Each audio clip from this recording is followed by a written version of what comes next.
Baik, Assalamualaikum warahmatullahi wabarakatuh. Perkenalkan, nama saya Azarian dengan NIM 2504010200108, kelas IF 605, mata kuliah Rekayasa Perangkat Lunak. Hmm. Pada kesempatan ini saya akan mempresentasikan hasil analisis saya untuk tugas UAS mata kuliah Rekayasa Perangkat Lunak. Pada presentasi ini saya akan membahas 4 gambar yang ada soal, yaitu mulai dari komponen, sistem informasi, sistem bondari, automation bondari, simbol activity, sampai dia contoh workflow pada gambar terakhir. Baik, selanjutnya di sini ada tujuan dan fokus analisis. Yang dianalisis komponen dalam sistem informasi, perbedaan sistem bondari dan automation bondari, fungsi simbol-simbol activity diagram, penerapan simbol tersebut pada workflow gambar 4, hubungan antara aktivitas manusia dan aktivitas yang ditangani sistem.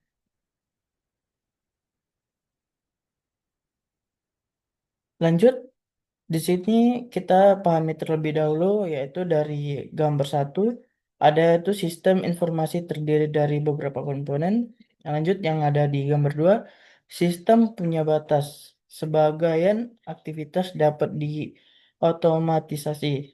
Lanjut, di gambar 3 ada aktivitas dan alurnya. Dapat dimodelkan dengan simbol. Gambar 4, simbol diterapkan untuk menggambarkan workflow. Adapun di sini gambar pertama, gambar 1, analisis. Adapun gambarnya itu information system and component parts. Gambar menunjukkan sistem informasi sebagai gabungan beberapa komponen. People berperan sebagai pengguna atau pihak yang terlibat. Hardware dan software menjadi teknologi pendukung.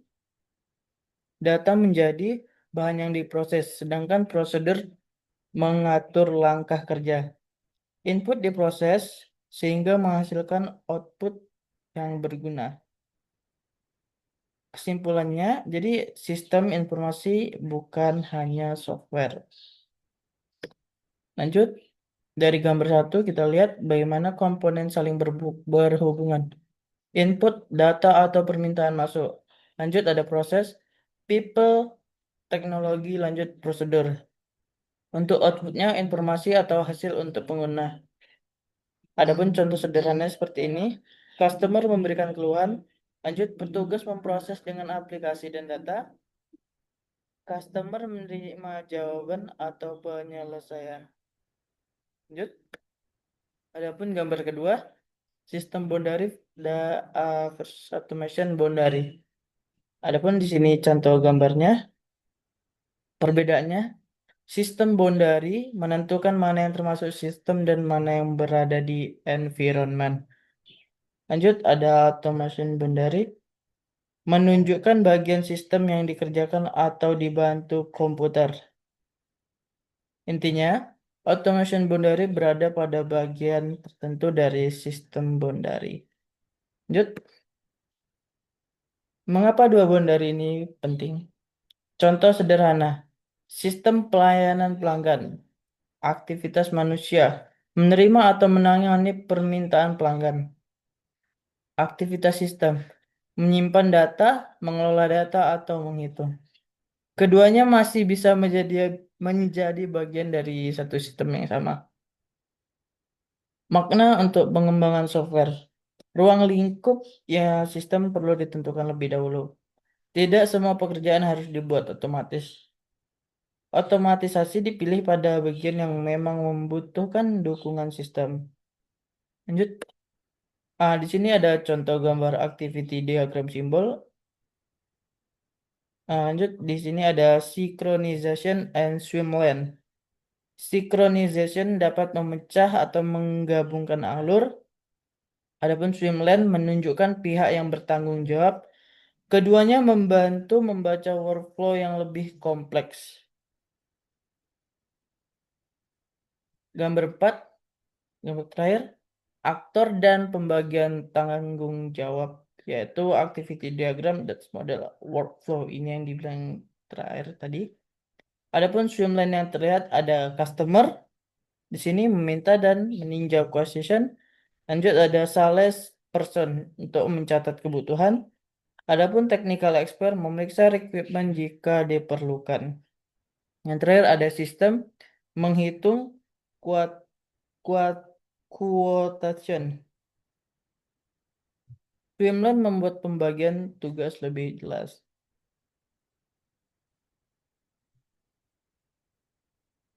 Adapun alur proses dari awal sampai akhir seperti ini. Satu, start request quote. Dua, develop notes of requirements. Lanjut, tiga ada ask help. Lanjut, empat, cek requirement jika iya. Lalu yang kelima, enter data into system, calculate quote, review the quote. Nomor 8, change request. Yang terakhir baru accept quote as order sampai siap.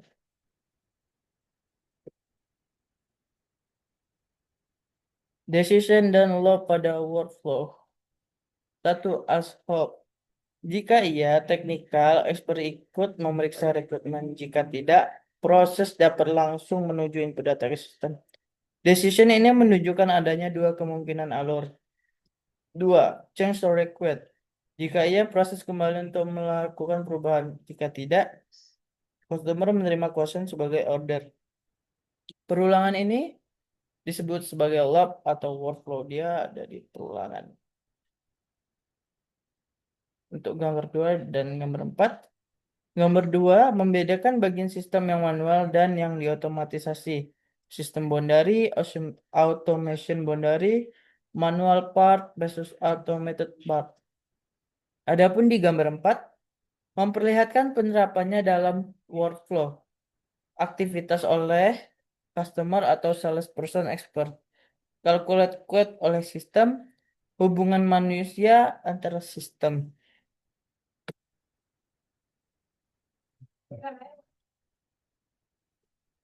Apa yang dapat dipahami dari tempat gambar?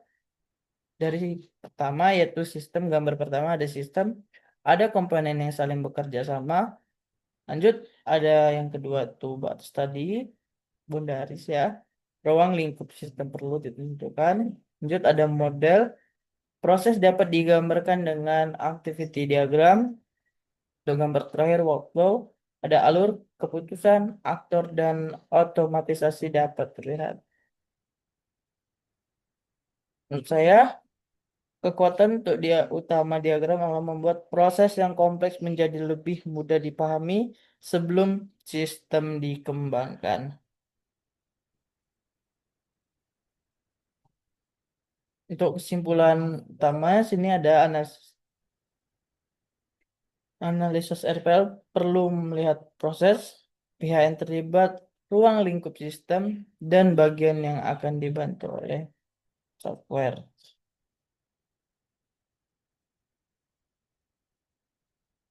Mungkin sekian presentasi dari saya. Apabila ada kesalahan kata dan bacaan yang kurang jelas, saya mohon maaf. Saya akhiri wabillahi taufiq wal hidayah. Wassalamualaikum warahmatullahi wabarakatuh.